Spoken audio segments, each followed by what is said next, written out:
Hello दोस्तों। आज तो स्टॉक प्रेडिक्शन में आपका स्वागत है। Good morning.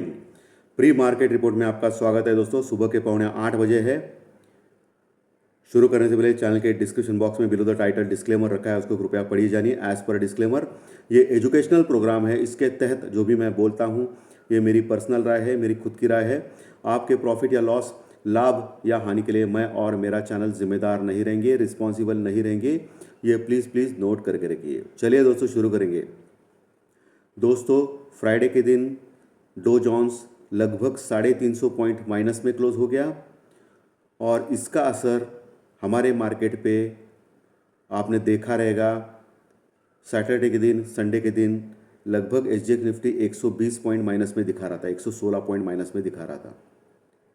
लेकिन आज सुबह जब डो फ्यूचर्स चालू हो गए तो डो फ्यूचर्स करीब करीब 110 पॉइंट प्लस में क्लोज ऊपर है अभी फ़िलहाल 7:45 और इसके लिए हमारा एसजीएक्स निफ्टी भी अभी थोड़ा सा मूवमेंट अच्छा दिखा रहा है और लगभग 60 पॉइंट प्लस में दिखा रहा है एसजीएक्स निफ्टी दोस्तों।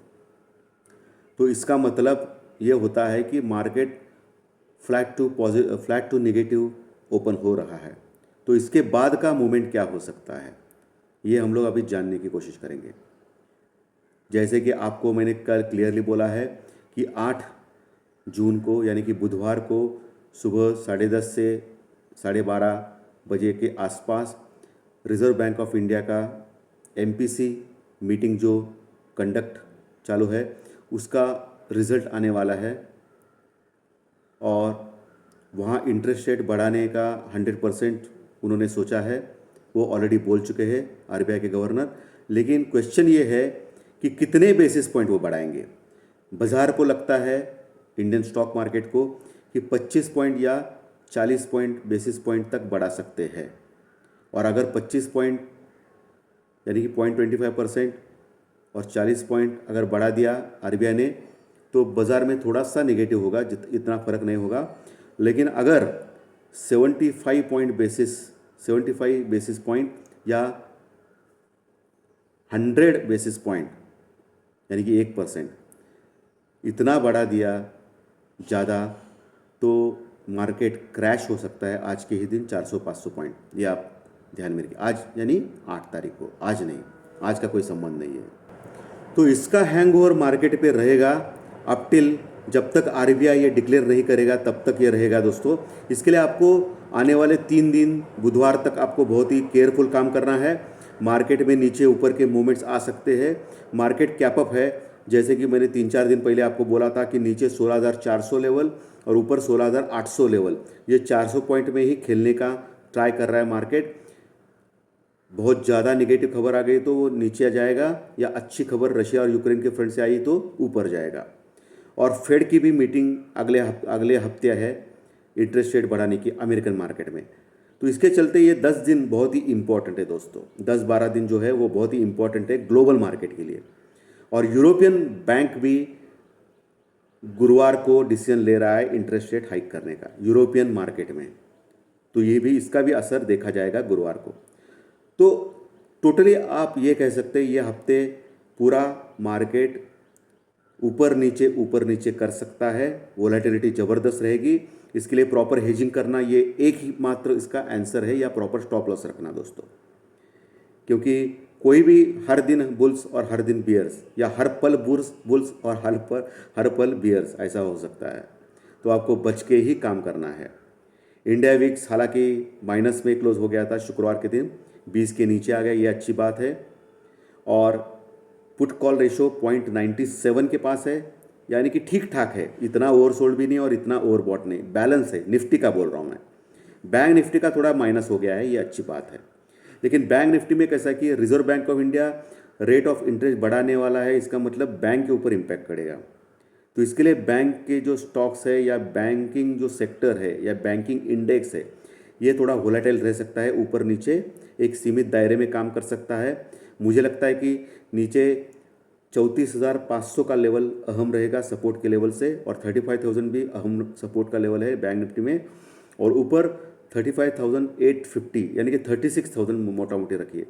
तो ये 1,000-1,200 के पॉइंट जो है, इसमें बुधवार तक आपको मूवमेंट मिल सकता है बैंक निफ्टी में, ये आप ध्यान में रखिए। तो ऊपर 36,000 36,300 ये मेजर रेजिस्टेंस लेवल है बैंक निफ्टी में, और नीचे 34,500 और 800 34,800 ये मेजर सपोर्ट की एरिया है। बैंक निफ्टी में 36,400 36,500 का लेवल भी अहम सपोर्ट का काम करेगा। आपने देखा रहेगा 36,400 और 500 के आसपास अगर जब भी निफ्टी आता है तभी सपोर्ट लेता है।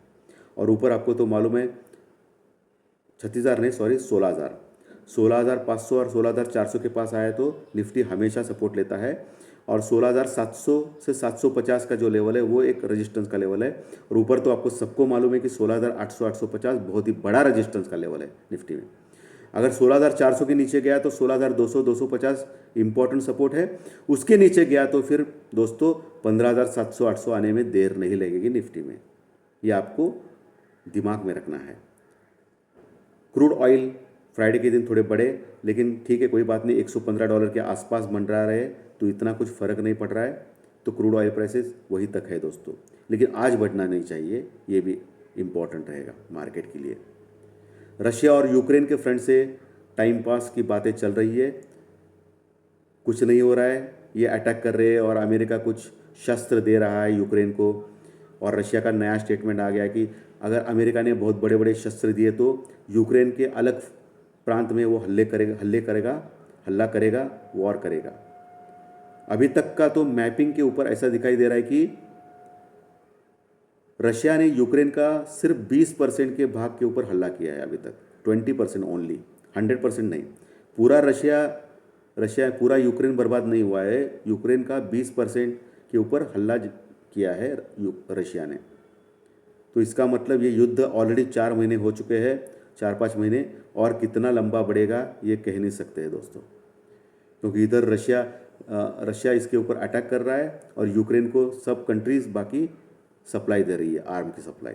इसके लिए यूक्रेन के जो प्रेसिडेंट है वो भी हार नहीं मान रहे। तो यही रहेगा हालचाल 2022 में, ऐसा लग रहा है।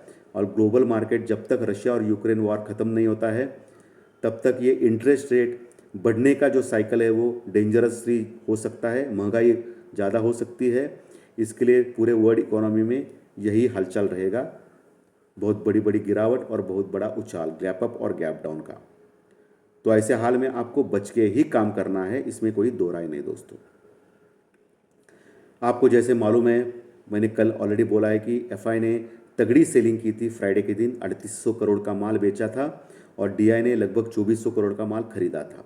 तो एफआई ने ज़बरदस्त माल बेचा है, इसके बावजूद भी इंडियन मार्केट गिरा नहीं है, सिर्फ 40 पॉइंट निफ्टी गिरा है दोस्तों। तो इसका मतलब डीआई को भी पता चला है कि सिलेक्टिव जो बड़े बड़े निफ्टी के दिग्गज शेयर्स है उनको अगर पकड़ के रखा तो कोई प्रॉब्लम नहीं आ सकता है। जैसे कि रिलायंस 4% बढ़ा था फ्राइडे के दिन भी, 3-4%। तो रिलायंस, इन्फोसिस, टीसीएस जैसे बड़े बड़े शेयर्स को अगर पकड़ के रखा, एचडीएफसी बैंक, एचडीएफसी जैसा, तो मार्केट गिरने का सवाल ही नहीं आता है दोस्तों। जैसे एफआई कर रहा है कि इस बड़े बड़े शेयर्स में वो बेचना चाह रहा है तो मार्केट गिर सकता है, तो डीआई उल्टा कर रहा है, इस बड़े बड़े शेयर्स में वो खरीद रहा है।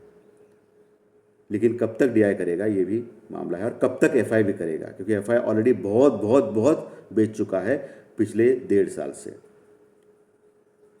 तो दोस्तों आपको कॉशियस रहना है, ये हफ्ता बहुत ही इंपॉर्टेंट रहेगा मार्केट के लिए। थैंक यू वेरी मच दोस्तों। अगर अच्छा लगा तो लाइक का बटन दबाइए, जो नए दर्शक पहली बार ये चैनल देख रहे हैं तो सब्सक्राइब का बटन दबाइए अगर अच्छा लगा तो। दोपहर 5 बजे फिर से मिलेंगे टेक्निकल चार्ट डाटा पॉइंट्स के रीडिंग के ऊपर। थैंक यू दोस्तों, थैंक यू।